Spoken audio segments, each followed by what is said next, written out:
अस्सलाम वालेकुम नाजरीन, यूसुफ जैद डिजिटल सरजम एजाज खान कतुन को द चेयरमैन तहरीक इंसाफ साबिक वज़ीर आज़म इमरान खान प जेल के 2 काला पूरा शवी दी कतुन को हम दे सरसम पटोल मुल्क के द तहरीक इंसाफ ते एहतजाजुनो सिलसिला हम शुरू शवी दा दगरंग द्वयम सब्जेक्ट जमा सर दादे चे प अफगानिस्तान के प कुनड़ वलायत के द तालिबानो और दाइश जंगियालो तरमेंज द जड़पुनो इतलात मखिता रागली दी दगरंग द अफगानिस्तान मलिक रियाज सोकते प अफगानिस्तान के दाना लुई सरमायादार सोकते दा हम जमा द वीलॉग ब्रहदा कतुन को द वीलॉग बाकायदा आगाज नड़वान दे ताउस्ता दरख्वास्त है चे जमा दा यूट्यूब चैनल सब्सक्राइब कर द वीडियो लाइक कर प कमेंट बॉक्स के खपल कमेंट प्रे दवाई चे माता पता लगी चे स्तासु प हालत हाजरा बांधे अफगानिस्तान सूरत हाल बांधे स्तासु ओपिनियन सदे चे माता दे बाकायदा पता लगी कतुन को द प्रोग्राम बाकायदा आगाज बकुम द चेयरमैन तहरीक इंसाफ साबिक वज़ीर आज़म इमरान खान प कैद के 2 काला पूरा शवी दी कतुन को संग चे स्तासु पहलम किदा चे प 5 अगस्त काल 2023 बांधे इमरान खान गिरफ्तारी प अमल के रागले वा दागी रुस्तो प इमरान खान बांधे प जेल के मुख्तलिफ किस्म तकलीफुन तेर शवी दी अगला सोबतुन वर्करे शवी दी खो इमरान खान द भरपूर इस्तिकामत मुजाहिरा करे दा द हिम्मत और बहादुरी मुजाहिरा करे दा और दगा जेल ये ढेर प नरतोब सरा अतेर कर दे यकीनन चे प उस वक्त के द पाकिस्तान प सियासतदानानो के दस सियासतदान निश्ता लेका द इमरान खान परंगे कैद तीर कड़वी द दिन अलावा इमरान खान चिकम द तहरीक इंसाफ या द तहरीक तहफ़्फ़ुज़ आईन पाकिस्तान द प्लेटफॉर्म न चिकम एहतजाजुन शुरू दी इमरान खान द दे प बाकायदा तोगा मॉनिटरिंग कवी च सोक MPA या सोक MNA या द गरंग द पाटे कुम यो दास ओहदेदार द च अगर रउजी या न रउजी द दी रुस्तो प पाटे के सपई शुरू कवली शी द दी एहतजाजुन बाकायदा तोगा यानी प फील्ड मांदे यानी बाहर मशरी महमूद खान अचकज़े कवी और द जेल दनना मशरी इमरान खान कवी कदन को द दी रुस्तो प पटोल मुल्क के एहतजाजुन यो न खत्म दुन के सिलसिला प बाकायदा तोगा पेलशे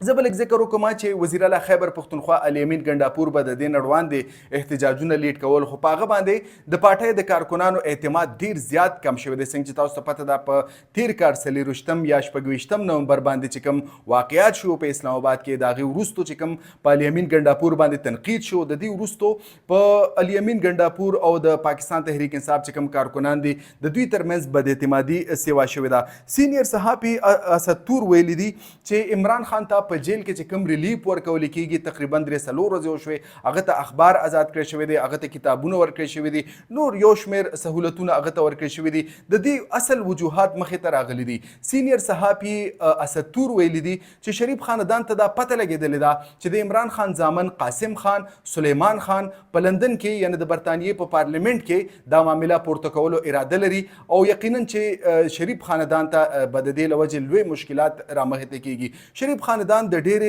वेरी लवजे पाकिस्तान तहरीक इंसाफ चिकम चेयरमैन दे इमरान खान अगता प जेल के सहूलियात वर्कवल शुरू कर दी द दिन अलावा यो बल अहम तरीन इंटरव्यू मखे तरागले दा द सीनियर सहाफी मंसूर अली खान और सीनियर सहाफी सुहेल वड़ाइच इंटरव्यू रागले दा तकरीबन 55 मिनट बांधे मुश्तमिल दा इंटरव्यू दा और पदे टोल इंटरव्यू की तकरीबन 90% ब्रखा चिकम दा द इमरान खान द तहरीक द इमरान खान द कोरवादान बुशरा बीबी द इमरान खान द जामनो और द रंग द इमरान खान द एस्टेब्लिशमेंट सर चिकम मामलात रवान दी और द एहतजाजुन चिकम मामला दा तकरीबन 90% द दे इंटरव्यू ब्रखा चिकम दा प इमरान खान बांधे लगे दलेदा द दी रुस्तो तकरीबन 10% प आम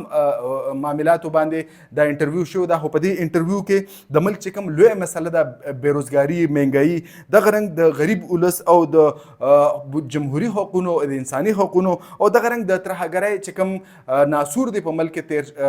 पेलाव शवे दे खोर शवे दे बाकी बांधे पदे इंटरव्यू के हिस किस्म जिक्र निश्त दे कतुन को जबल एक जिक्र कमा उस पजम अफगानिस्तान था अफगानिस्तान के वेली की चे द कुरंगल यो वेली दा प अफगानिस्तान के प कुनड़ वलायत के अलत द दाइश जंगियालो और द रंग द तालिब जंगियालो तरमेंज सख्त जड़पुन मख तरागली दे वेली की चे पदे के पलुए पैमाना चिकम दे कैजुअल्टीज यानी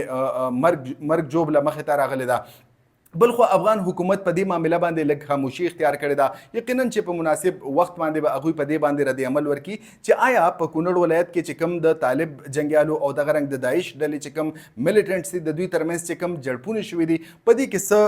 रिजल्ट्स मखिता रागली दी कतुन को जबल एक जिक्र कम संग चे द प्रोग्राम प आगाज के मा वेलू चे द अफगानिस्तान मलिक रियाज सोकते प बाकायदा होगा द अफगानिस्तान मलिक रियाज खो मखिता रागले दे मीरवेस अजीजी सोक चे प मशहूर दे यो میلیونیر دی اربپتی دی د افغانستان سره تعلق لري په دوبۍ کې بیس دی پراپرټي ټایکون دی د دې نه علاوه انویسټر دی او تاسو ته څنګه پته وه چې په افغانستان کې یو بینک و عزیزي بینک هغه هم د دې سړي و یعنی میرویس عزیزي یو لوی نیټورک لري د کاروبارونو هغه په افغانستان کې د 10 ارب ډالرو د بجلی پیدا کولو منصوبې آغاز کړی دی او د لړ کې د افغان حکومت سره په باقاعده توګه عزیزي ګروپ معاهده ساين کړې ده ویل کېږي چې د دې معاهدې یا د دې منصوبې لاندې به 10,000 میگاواټه بجلی پیدا کولی شي په ابتدایي توګه به په دې کې 3,000 میگاواټه پیدا کولی شي او یقینا چې دا ټول پروجیکټ سرته رسي تقریبا په دې کې به 8 کاله ضرور لګي کتونکو ویل کېږي چې میرویس عزیزي یعنی عزیزي ګروپ چې کوم دی دا بجلی به د کویلې نه د ګیس نه د هوا په ذریعه او دغه رنګ د اوبو په ذریعه د دې نه علاوه سولر انرژي په ذریعه به دا بجلی ترلاسه کولی شي او ویل کېږي چې تقریبا که دا منصوبه کامیابه شوله نو افغانستان به د انرژي یا د توانایي په شعبه کې خود کفالت طرف ته لاړ شي تر دې د موږ فاینل څه نشو ویلی ځکه چې میرویس عزیزي یو انویسټر دی یو کاروباري دی آیا هغه به خپلې وعدې سرته ورسوي په افغانستان کې به داسې حالات پیدا شي چې د دې منصوبو لپاره به یو مایل یا کنډوسیو ماحول جوړ کړی شي نو دا به راتلونکي وخت کې پته لګي ځکه چې په سرمایهدارو او کاروباري خلکو باندې د امر لوی اعتماد نه دی پکار خو بهرحال د عزیزي ګروپ او د افغان طالبانو یعنی د افغان حکومت ترمنځ معاهده شوې ده د 10 ارب ډالرو او د 10 ارب ډالرو به تقریبا په 8 کاله کې 10,000 میگاواټ بجلی پیدا کولی شي کتونکو هم دا د نننۍ ورځ همترین ویلاګ راتلونکي ویلاګ پورې اجازه یوسفزۍ ته اجازه ورکړئ د الله پامان